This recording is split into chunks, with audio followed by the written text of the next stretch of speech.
AATBirds Weekly Report is the Eagle news, notes, and analysis you need.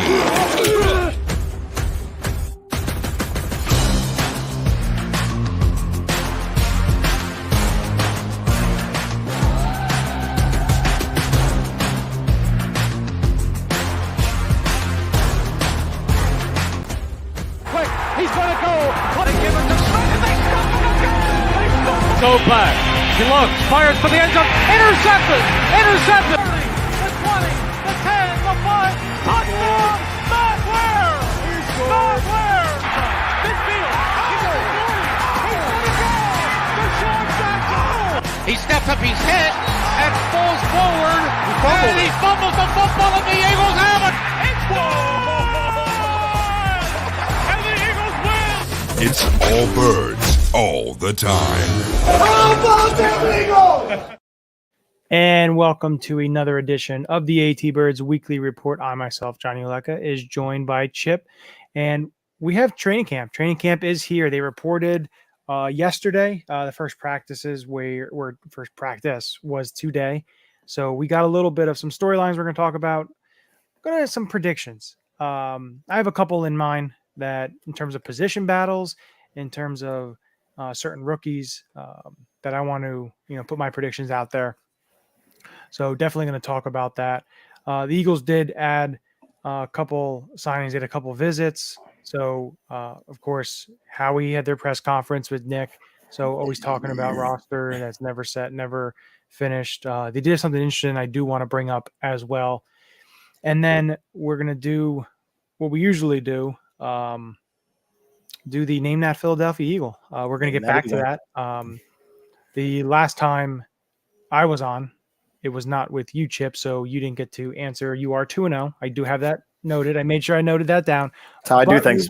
We will see how you do this week, and I do have a hard one that I will be posting. I will say it on here, and then I will post it, and then we'll see who answers it. Everyone did get the last one correct, and then I did post one on my own last week, which was Evan Mathis. So it was a tough one, but some guys did get it. I try not to put too much information because with the internet you can try and search up everything, so I try to be as subtle and as basically basic as possible. But yeah, how you doing, Chip? I know your training camp's here. I know you, when we were off in the green room here, you were saying you weren't fully into training camp yet with baseball still going on, but it is here. Well, yeah, I mean, baseball is still going on. I mean, like, I'm an umpire, so it's a lot of baseball every day, but I know training camp is getting up and running. I'm getting ready to go. I have very positive feelings about this season.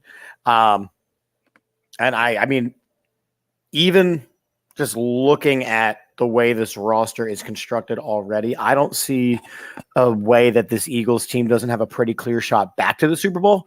I think there's a pretty significant chip on their shoulder.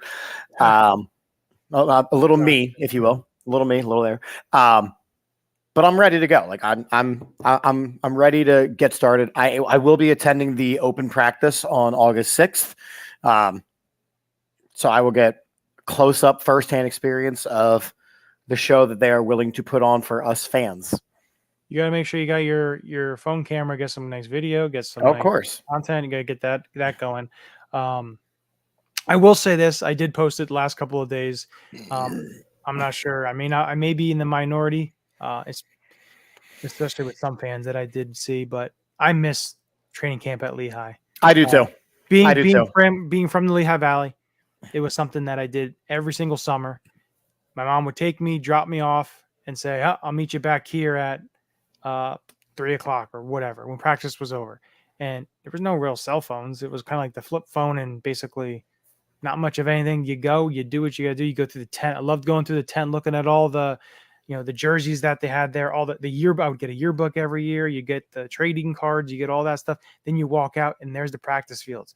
And you got to look and see what practice field you're going to go to, because you don't want to be stuck first in line on the fence, but staring at the kickers kicking the footballs and punting. That's not why you went. Especially not with our punter. Well, yeah. Now. But it's. I get what you're saying, and I agree that there was a certain nostalgia to the Lehigh of it all. because again, when I became an Eagles fan, that's the first thing I remember hearing about. Like, oh, they practice at this. But I think that the way that the game has progressed, the way that it's gone, you can't do that anymore because it's so much more with the high tech everything that you have to be in-house at your facility.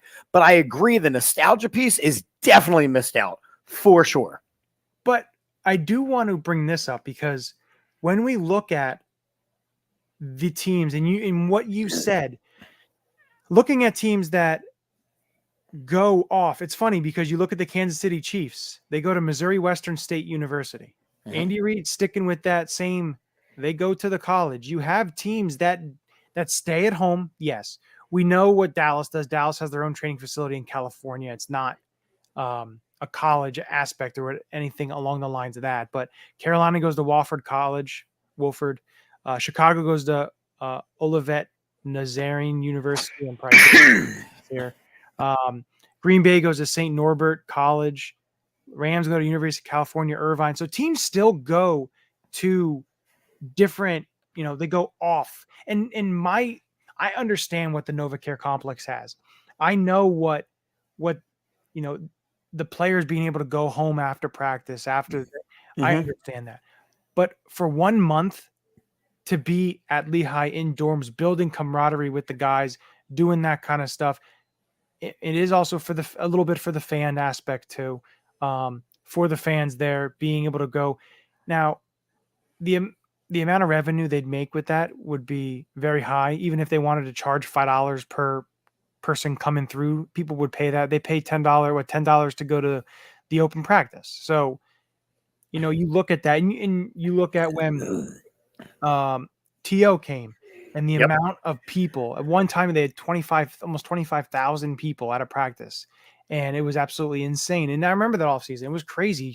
Training camp was insane. Of course, the next year was insane as well for other reasons. But to me, it's just building that camaraderie with each other, being able to be out and about. And also, it's the fan experience as well. I know they talk about the fans and all that, the fan experience. And yes, the medicals and everything that you have at your disposal at the NovaCare. I understand that. It would be, in my opinion, it would be different if every single team stayed at their own complex or they went to off-site where they had a huge complex built and stuff like that. That's fine. I just think more open practices for the fans to be at, I think, is what needs to happen. And I think the fans deserve that, to be able, the amount of money that fans drop on the product itself, whether it's NFL Sunday ticket, whether it's going to the games, going to the open practice, preseason games, all this kind of stuff that they do, and the time, money is spent. I think fans deserve to be able to watch the practices and be able to be out there and experience the practice. And that's just how I feel on that. Now, we can kind of put that now aside and talk a little bit about some storylines. Yeah. When you're looking at the Philadelphia Eagles going into training camp, going into this 2023 season. And I think one of the biggest things is you look at a quarterback who got paid. And just take a look at everybody that they were able to bring back. And yeah, they had to let some guys go and they had to be able to plug some holes. But I want to see how Jalen Hurts builds off of that 2022 season and see how he gets even better. And just seems like every single year he's been doing that. He's been getting better. And it's just great to see. And his attitude, I don't know if you watched the unscripted that they released. It was like an 18-minute video on YouTube that the Philadelphia Eagles YouTube page released. And it was pretty good. They had all the leaders and everything speak before the Super Bowl, and how much everything meant to them. And just, it was really good. But to listen to Jalen Hurts and his leadership, and then after he signed his contract, of course, he had his press conference, and you just listen to the guy, and it's crazy to think how old he is, but how well and how he speaks and just how much he's determined. And it's nothing. It's nothing is basically for him. It's not like, okay, well, I did this well, I'm set. No, every single time he can get better. Whether he has a perfect game, he still thinks he can get better. And I think that's absolutely amazing to have a leader like that. I think the Philadelphia Eagles, and I've said it before, they absolutely are blessed to have him, and they fell into his lap for everything that went on. They are lucky that he is the franchise quarterback of this ball club. I completely agree. We said last year that the way that Jalen Hurts took over this team was sensational. The way that he led this team was absolutely incredible, and it's only gotten better. It's going to continue to get better. But the team rallies around him. The team fights for him. They fight with him. They want to do everything they can for him. And it's great because Jalen Hurts has been constantly told he can't do certain things like his entire career. But again, he's proven every step of the way that he's going to be the guy.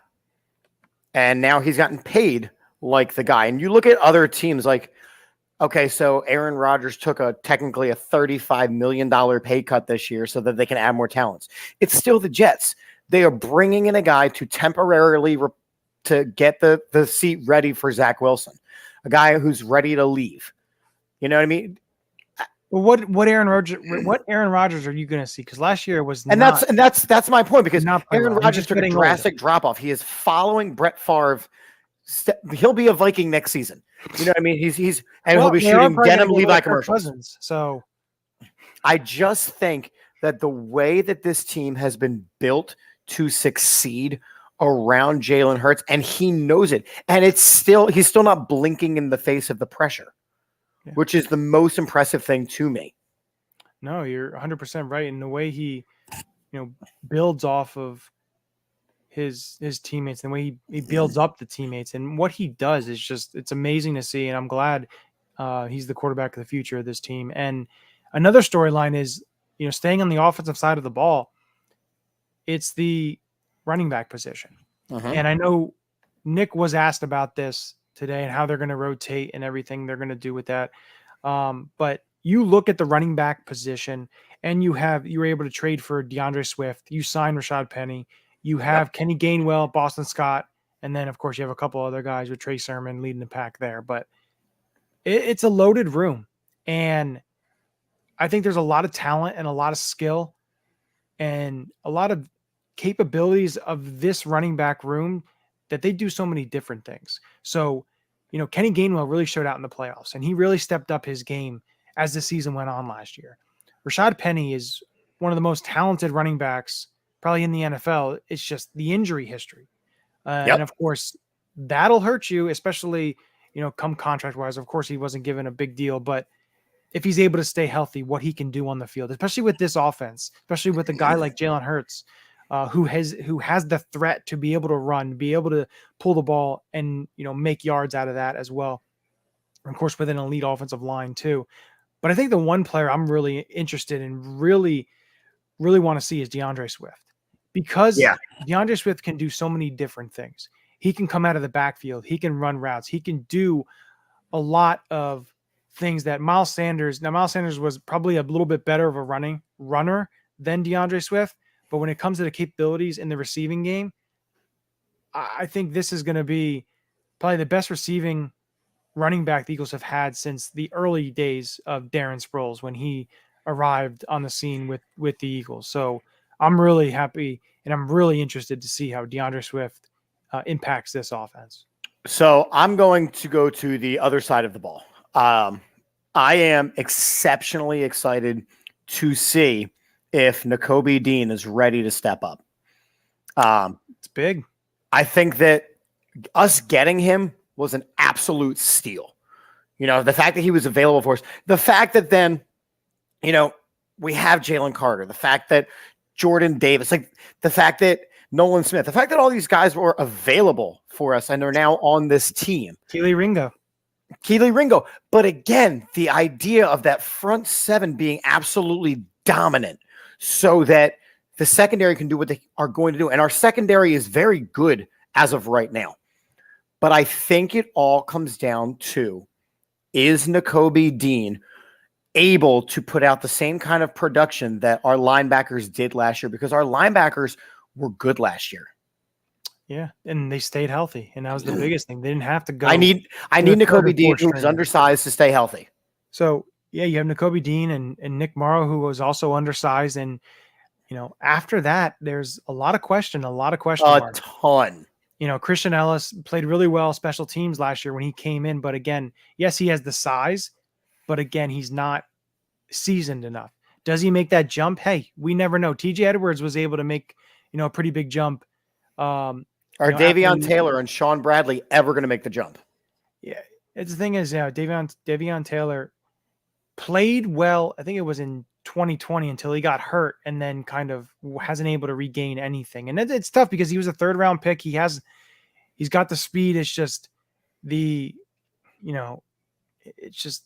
it may not be all there for him. And I'm hoping you see something, because that's just an added bonus if he's able to give you anything. What else they do?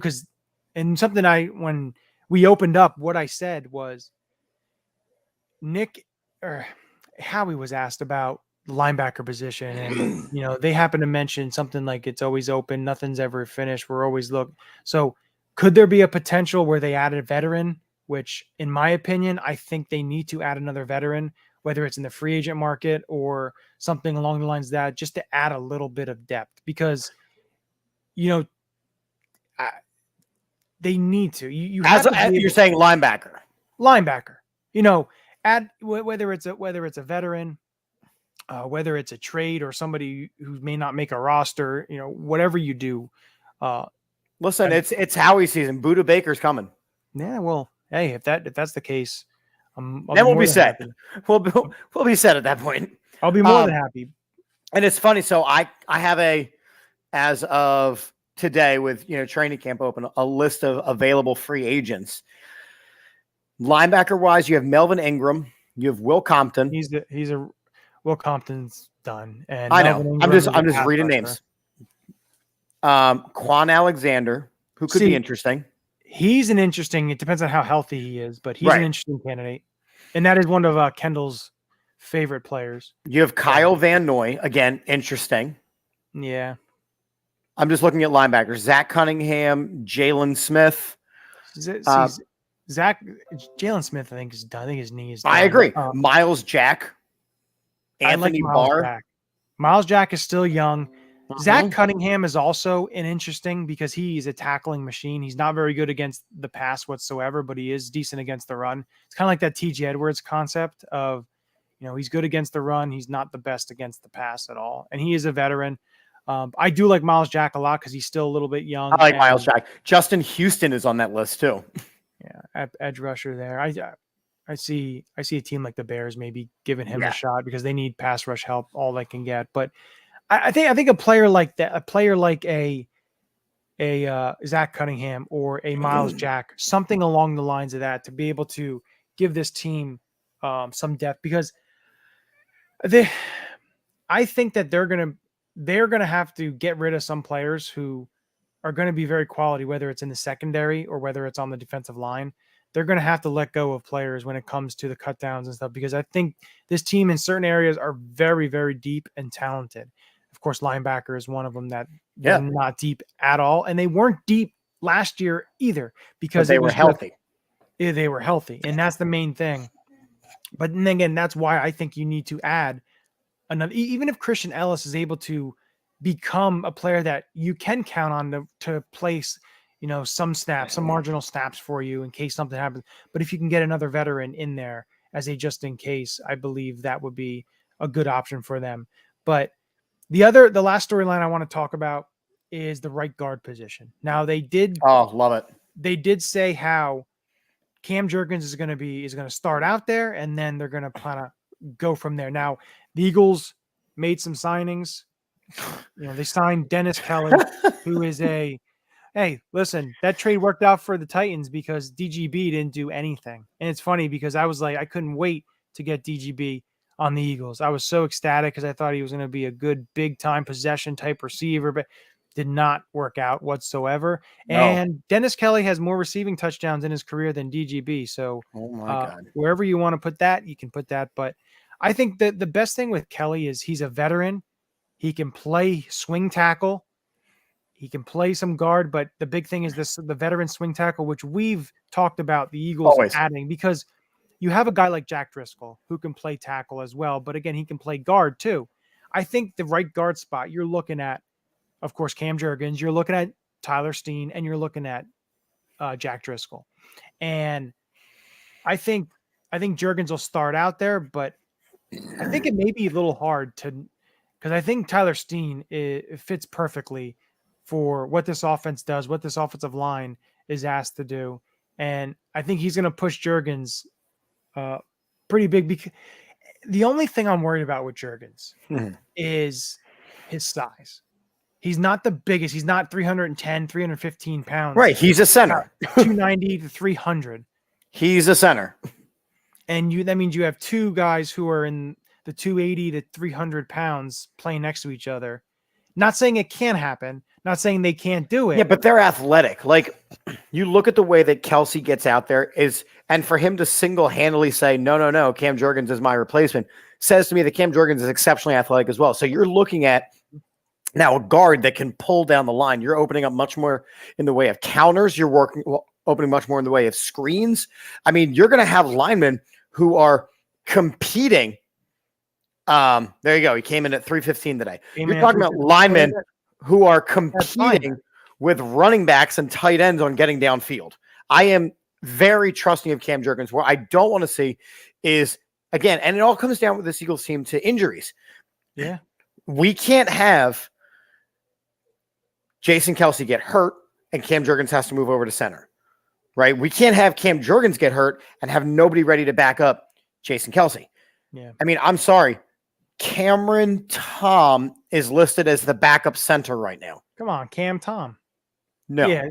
No, I agree with you. But I think the right guard position is going to be fun to watch in preseason. That's one thing I love in preseason. I love the preseason. I'm one of those, football junkies. I love the preseason because I like seeing these guys who are fighting for spots, fighting for roster spots, because the other thing too with it, if a player plays so well in the preseason, there's time where they could be flipped and you may trade. Well, we're not flipping Cam Jurgens. No, not that. But I'm just talking in general. But I really like the right guard, position with what they have. It's just who's going to stand out. And that's what I'm really interested to see. And I think it's really fun this preseason because I think there's a lot more spots open in terms of who are going to be the guys at safety, who are going to be the guys at linebacker. Is Morrow going to be able to just be right in that? Or is a guy like Christian Ellis going to be able to push him? Or how's Nakobe Dean going to look? The defensive line with the young guys, how is from everything that was reported today is that Jalen Carter and Nolan Smith. And Nolan Smith were just absolutely destructive today.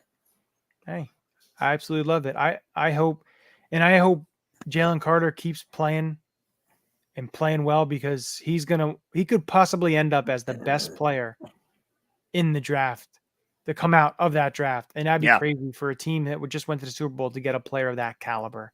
And I cannot wait. But the one that the battle that I am most excited for, I've been excited for the last 2 years, just needed it to happen, as we know.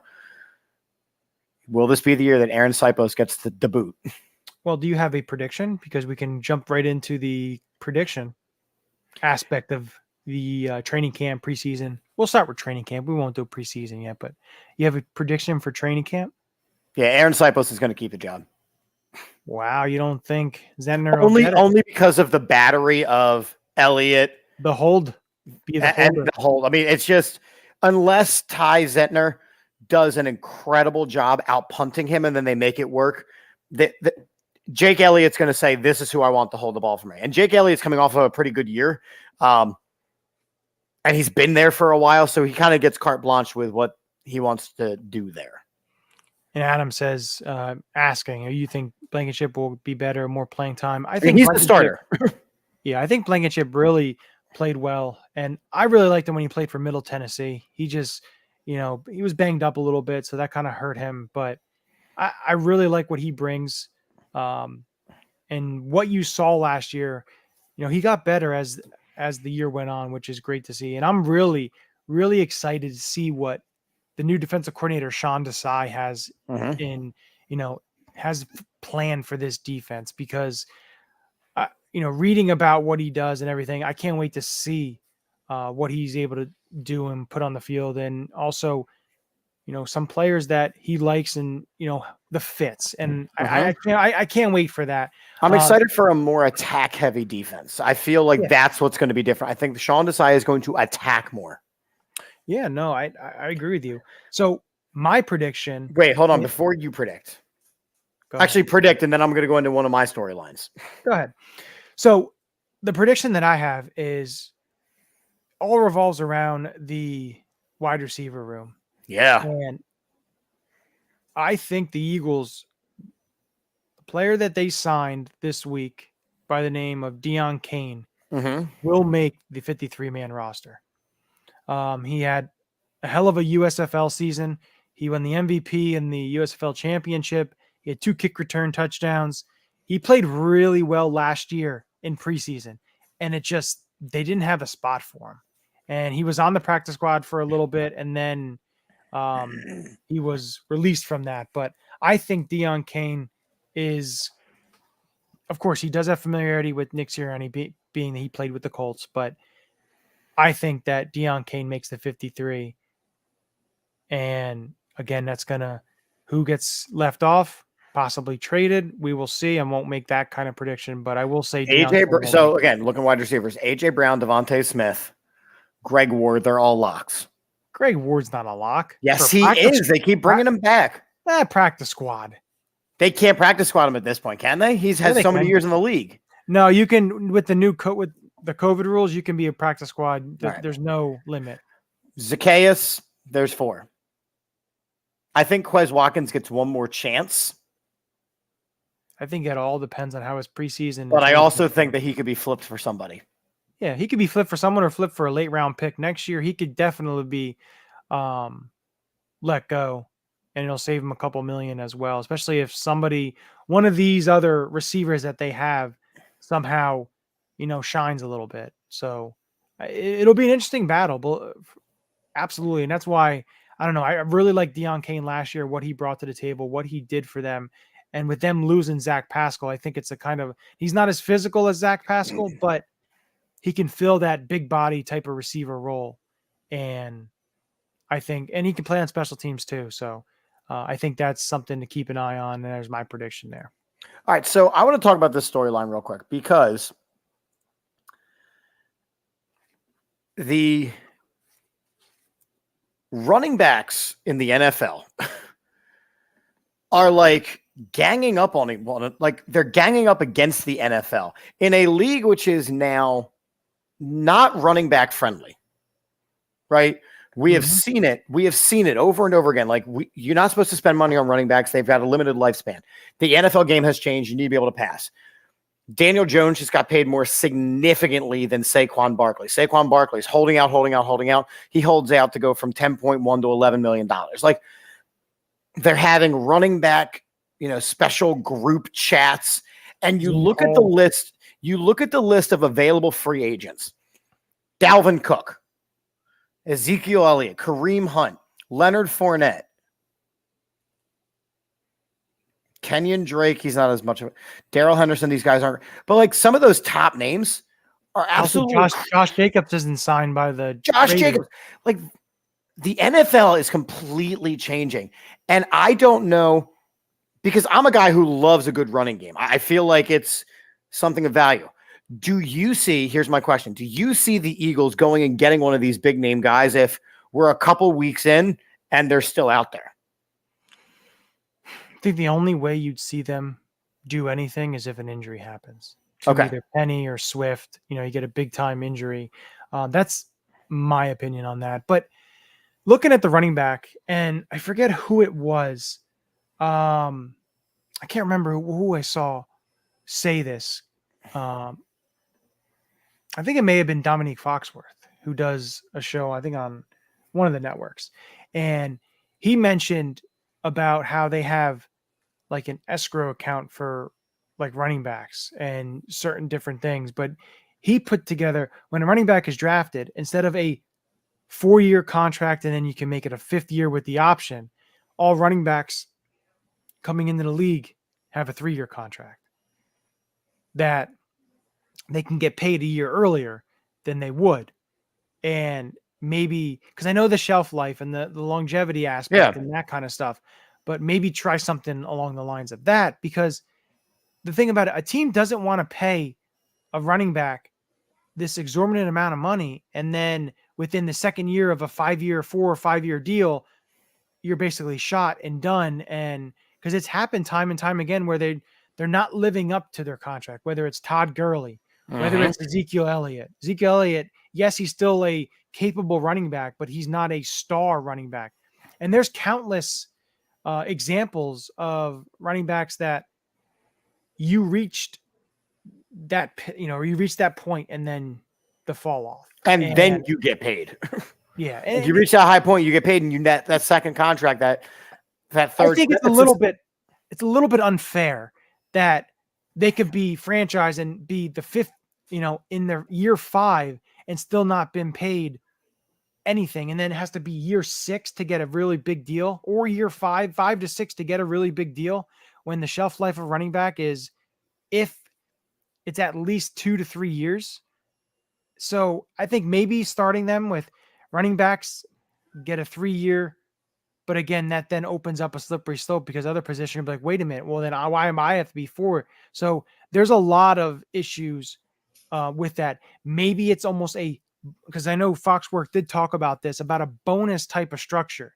If you reach a certain level, if you reach an all-pro, if you reach these different categories, you get a big time bonus from this escrow and gets put in, and you can, you get $1 million bonus, a $2 million bonus. But then you also have those coaches that know about those things, and they, you have the Antonio Brown situation again, minus the CTE, but you have guys like, I'm not throwing you the ball today because you're going to reach your maximum. I'm not going to. So I think having a heavy performance-based incentive system is going to be a problem. Yeah. No, there's a lot of hurdles when it comes to this. And, I understand they're unhappy with everything, but again, the game is catering more around the pass. It's catering more about the receivers and, along the lines of that. Now, running backs that are big time receivers, should they, dive in on that? Again, there's a lot to be talked about, a lot to be, really mulled over when you look at what's going on there. And it's an interesting aspect, and it's not going to go away anytime soon. So that's, unfortunately, it is what it is right now, but we'll see in the future what happens with these big running backs. Do they get these extensions? What happens? Because there's a couple that are up for the extensions. What happens next year with Jacobs and Barkley? So there's a lot there. And it'll be interesting to see what goes on. Yeah. So I think we have reached a point that we can then talk about the nice trivia game that we have. Do it. I have 3 questions, but before we do it, I'm going to start off like this.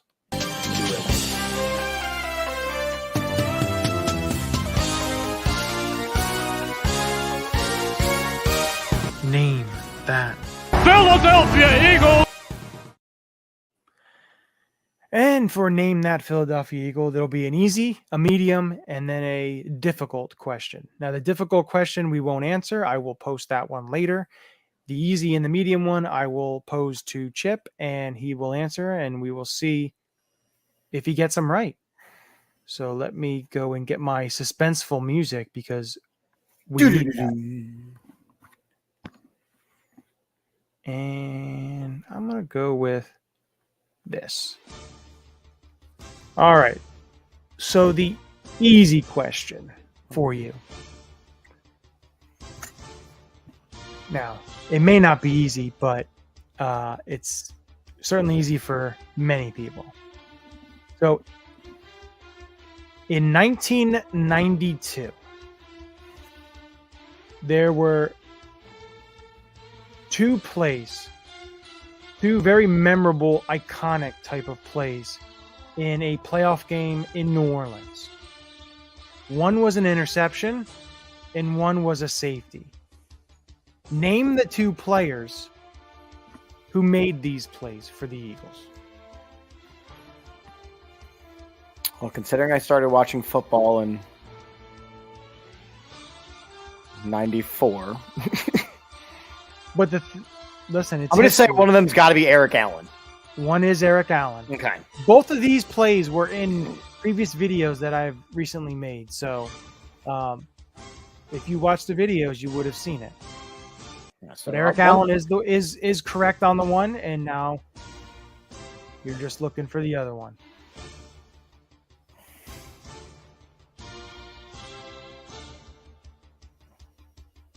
It's a tough one. Until I get to the medium question. Before I start watching damn football, Jesus. I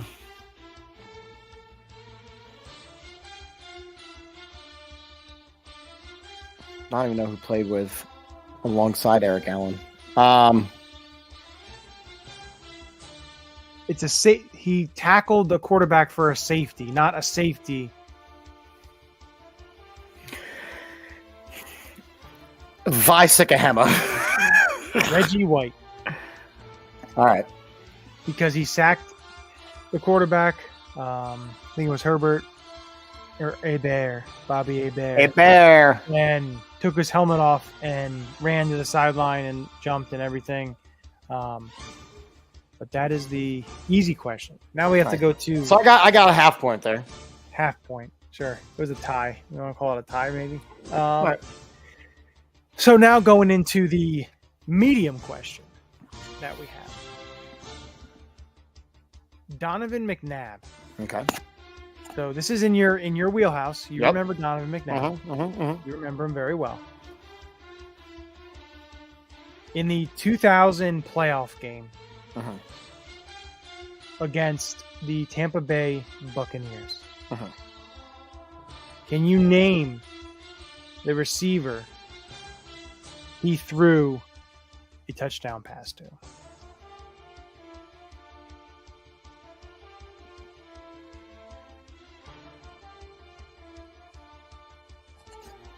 Torrance Small. Torrance Small is not the answer. So McNabb threw a touchdown. He ran for a touchdown. This was his first playoff touchdown pass as well. But he had two touchdown passes. One to a tight end and one to a receiver. The receiver was Nay Brown. Nay Brown. That's a hell of a name. North Carolina's own. The other touchdown pass was to Jeff Thomas. Jeff Thomason. Which he's a good one. So now You would spike it and put the arms out like that. Yep, exactly. So this is the suspenseful music for the difficult question. Which I don't have to say a single word about. You do not have to say a single word about it. But I will be posting it on social media and see if anybody is able to get it. So this difficult question of name that Philadelphia Eagle is this Philadelphia Eagle only played a few games, and it was in the Andy Reid era, so that kind of breaks it a little bit down there for you. So this Philadelphia Eagle only played a handful of games within the Andy Reid era. He did catch passes from 3 former Eagle quarterbacks, but he only has 2 career catches with the Philadelphia Eagles.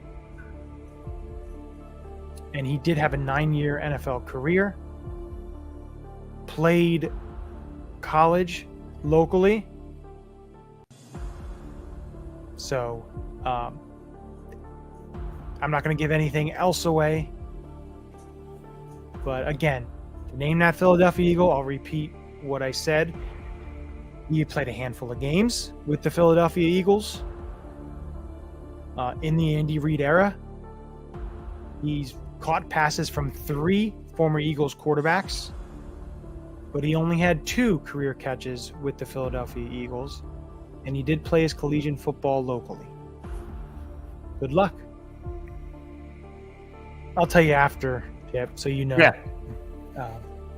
But no, it's a fun little game. Kind of gets the mind going, especially with football season right around the corner. It's something I know we usually do our Eureka Locks, but I feel like this is a fun thing, especially when Kendall's back. One can get one question, one can get the other, and then we can just rotate who gets the easy and the medium question or whatever. I can make it 2 medium questions, not a big deal, because I think the medium and the easy are basically somewhat the same. Yeah. But I think that'll be a fun little game to add on there. And Adam checking in. Thanks, Adam. We appreciate you tuning in. But hey, training camp is underway. It's almost time. It is almost time. We will be back. I think we're going to be back next week a little earlier than we are tonight. Trying to get my man Hollis, get him on, talk a little bit about the Birds with the season coming up and some training camp happening. So they'll have a little bit more insight, a little bit more details. But yeah, with that, there really isn't anything else to say. But a very happy and a joyful New Year of Go Birds. Go Birds. Go Go Birds. Birds. Go Birds. Little Trey Thomas, go Birds. Take care. This is Matt Ware. Hey, for all the Eagle content you need, go follow All About the Birds. They do a damn thing. Check them out. Hey Eagles fans, I may be in Tampa, but I know where to find the best Eagles content out there. Check out my friends at All About the Birds. Philadelphia, what's up? This your boy Freddie Mitchell, aka Fred X. It's all about the bird. All birds all the time. All birds all the time. All About the Birds provides you with weekly analysis, game recaps, informative interviews, and it's all birds all the time.